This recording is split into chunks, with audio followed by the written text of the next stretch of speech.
Hey, this is Glendon with Making Money with Storage Unit Auctions. The title of this segment, Storage Auction Tips, the pitfalls of a bid and hold. You get a lot of terminology out there, but I'm going to tell you what a bid and hold is and why I absolutely hate them.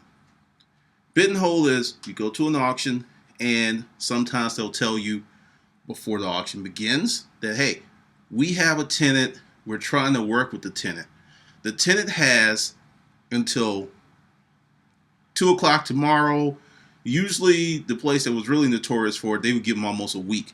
It's like today is Monday and we're going to give them until close of business Friday. If they don't come in with the money, then the unit is yours. I absolutely hate bid and holds because, first of all, the fact that it happens is not good for you. Typically that means the tenant has really worked on the storage facility, and chances of you getting that unit are really slim to none, because typically what they're going to do is they're going to go, brr, brr, they need to come in and pay us everything Friday. What the tenant's going to do is scratch up whatever money they can, come in, and 9 times out of 10 they're going to take that money from the tenant versus selling the unit to you for the following reasons.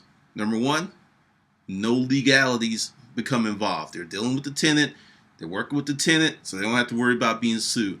Number two, a lot of places, I know you don't believe this, but they absolutely hate selling units. They hate it. They hate separating people from their property. But it's a business, and the way that the laws are set up, a storage auction is the only way that they can evacuate. That's right, it's an eviction, that person's stuff out that space to rent it.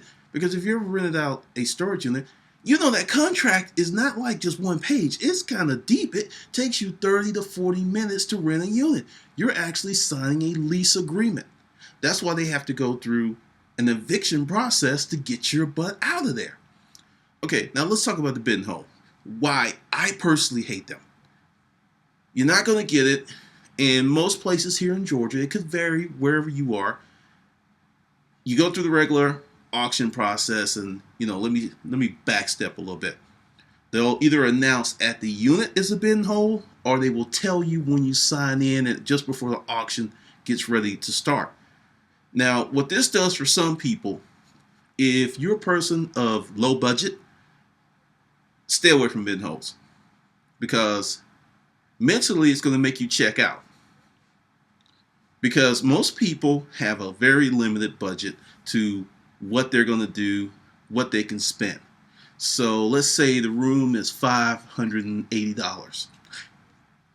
You have $1,000. That's your auction money.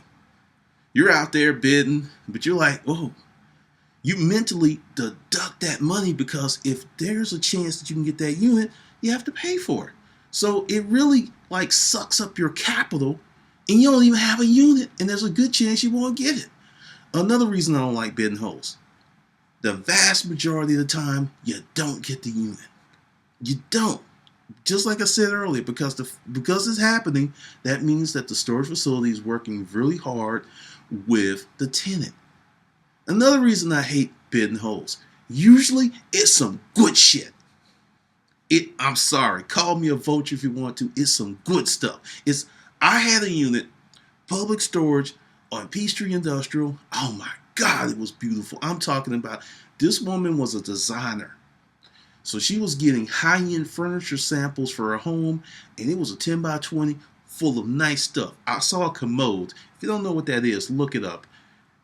I knew that commode was 5 G's. Would I get 5 G's in the resale market? Of course not. But I could probably get 1,500 to 2. That was one piece. And there was one dude, we're just going at it, and it got up to like $6,000, and I just let him have it. And I'm like, well, you know what? He won't be out the rest of the week. So we go upstairs. I had bought other units, paying. Come to find out that they had actually worked with this tenant before. So she had called corporate, and corporate came down and put the kibosh on that auction. It's like, I don't care if you sold it. We took her partial payments before. We will continue to do so. So she came in there with like $150. That's right. They could have had 6 G's, and they settled for $150 because she would have sued. And seriously, when you start talking about suing people and defending yourself, it becomes a very expensive process. People talk about, I'm gonna sue somebody, I'm gonna sue somebody. You better be ready for that because it's not easy and it's not cheap. So that's part of the bid and hold methodology. It's usually good stuff. Chances you're getting are slim to none. And here in Georgia, because since I really started talking to people, working with people, everyone across the nation has certain quirks about their auction circuit that are a little different than here. But I know here, usually bid and hold, the folks who want it, like I bid it on them. I hated them because I didn't get them because I'm calling. Damn. But they don't go cheap. Because what did I tell you? What did I say? What did I tell you? It's usually good shit. So it's not going to go cheap. Not here in Georgia. And also, you got to think about that stuff. It becomes a downer. It's like you got your mouth all fixed up for the unit and you got drool coming down, and then at the last minute, psych, it's gone. No unit for you. It's a wrap. And that's one of the reasons I hate them. Now, how do you handle a bid and hold situation? Once, here are the guidelines. If you are low budget, unless, you just got to have it and you want to risk your money for it, stay away.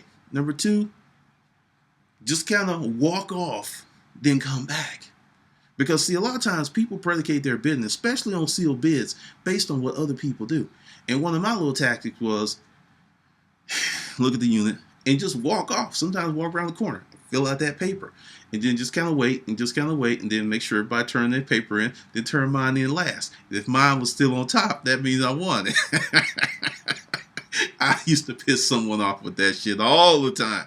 But, this is some of the deals. But for me, it's like sealed bid. And I'll give you the hierarchy of units or auctions as how I see them and how I would go to them. Verbal auctions, love, love, love. Sealed bids would only go if there was nothing else going on.